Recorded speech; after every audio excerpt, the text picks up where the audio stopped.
Nga pala, ipapasilip ko lang sa inyo kung anong ganap dito sa ano, Coastal Food Market. You know, Coastal Food Market.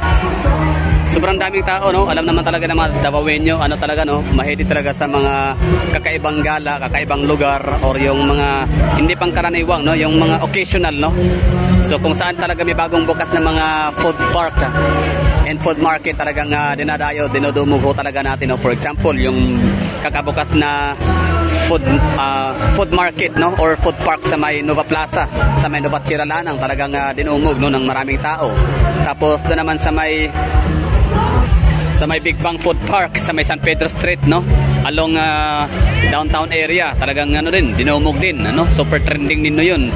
Mga tao talagang ang hilig talaga ng mga Davaoenyo sa mga bagong open na mga food parks and mga food market. Tapos ito ngayon, Coastal Food Market dito sa may Coastal Road, sa may Bago Aplaya. So pakita ko na sa iyo, ano, dami ng tao.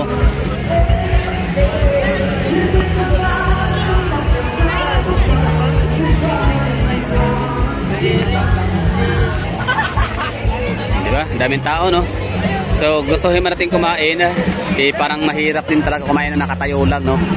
Meron naman silang mga ano, mga lamisa sa gitna sa food court area. Kaso nga lang ay hindi siya kayang ano, i-accommodate sa sobrang daming tao. Mas marami ang tao kumpara sa lamisa. So yun lang, bali pakita ko sa inyo ano, itsura ng lugar. Maaari iba curious, no? Malayo. For example, mga taga Panakan, Tibungko, Lasang, Bunawan area, di ba? Mga taga Kalinan, mga taga Mintal. Mintal, medyo mas malapit lang dito yung Mintal. Pero yung kapag taga northern part of Davao, hirap nyong mapuntahan to dito. Ibig ko sabihin, ano, napaka sadyain ng lugar. Ang layo. Kasi from north to south.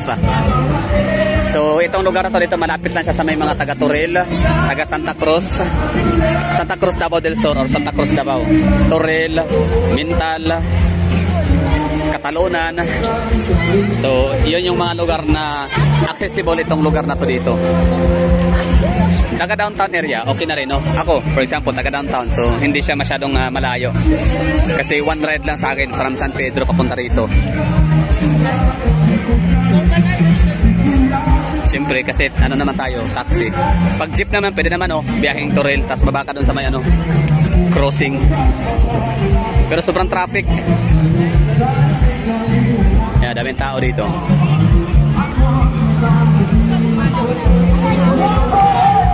Ironman 70.3 Davao. Life is here, powered by Aboitiz. Gawa para talaga sa bato.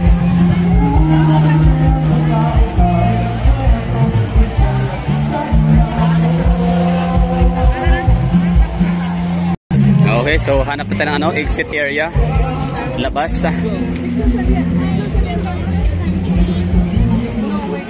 You know, food park. Port Halets Expo.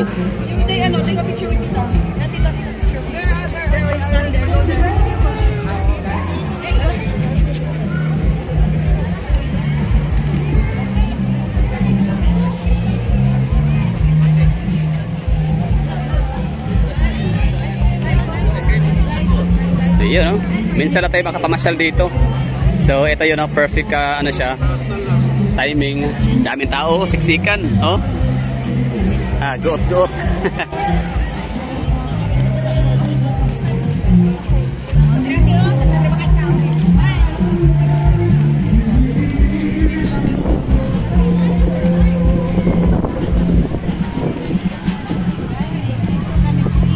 Pero kahit sobrang dami ng tao, ang ganda pa rin ng hangin, no? Napaka-presko, lamig.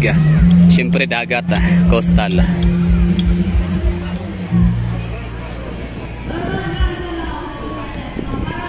Ay, iba dito na kumain, no?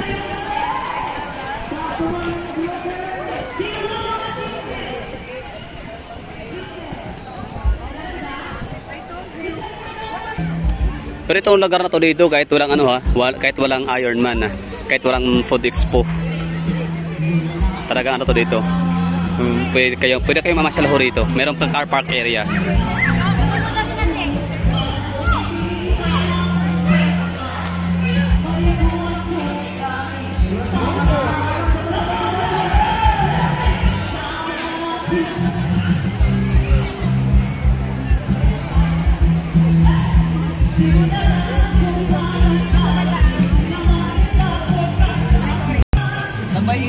So yun know, bali itong area na to dito kung saan ano, may mga kids park, may mga rides, tuya-tuya, may mga lamisa. So kapag ka normal days, regular days, ano to dito hanggang alas 9 ng gabi, tapos alas 5 ng umaga open, mag-close alas 9 ng gabi. Pero dito naman sa harap, car park area or parking space or car parking. So hanggang 11 naman ng gabi, tapos ganoon din mag-open ho sila ng 5 AM para pwede na mag-jogging. So sa mga gusto mamasyal dito, pag regular days or normal days, may mga ano naman dito, may mga CR, may mga toilet. So yun pala no, tsaka may mga lamisa na nakikita rito. Ibig sabihin yan, gawa ho talaga dyan sadya para pag may gustong mamasyal ho dito, tatambay tapos may dala pagkain, pwede rin pala no. Pero ngayon bawal muna pumasok gawa nung may mga nakaparada mga bisikleta na doon sa gitna. Siyempre protektado na yan para iwas ano no, bulilyaso o ano. So yan no, bawal siya ngayon pasukan muna. Pero pag normal din sa ulitin ko, pwedeng kumain dyan. Now I know, alam ko na rin kasi akala ko dati hindi, pwede pala. Okay, so yun na, labas ako tayo para maipakita ko sa inyo kung gaano kadaming tao ang labas-masok ka. Okay, so uwi na no, uwi na tayo. Dito naman tayo makapag-enjoy sa pagkain gawa nung walang ang lamisa. So yun lang, pakita ko sa inyo, daming tao, siksikan na. So time check tayo, it's 6:52 ng gabi. Wala tong ano, close ngayon no. So sa mga gustong pumunta rito, bukas 24 oras. Pero ngayon lang.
Okay na tayo. So medyo maaliwala sa dito sa area na to. Hindi na crowded. So that's all for today's video. Thank you for watching. You know, bike course bukas. Naka-prepare na, naka-ready na.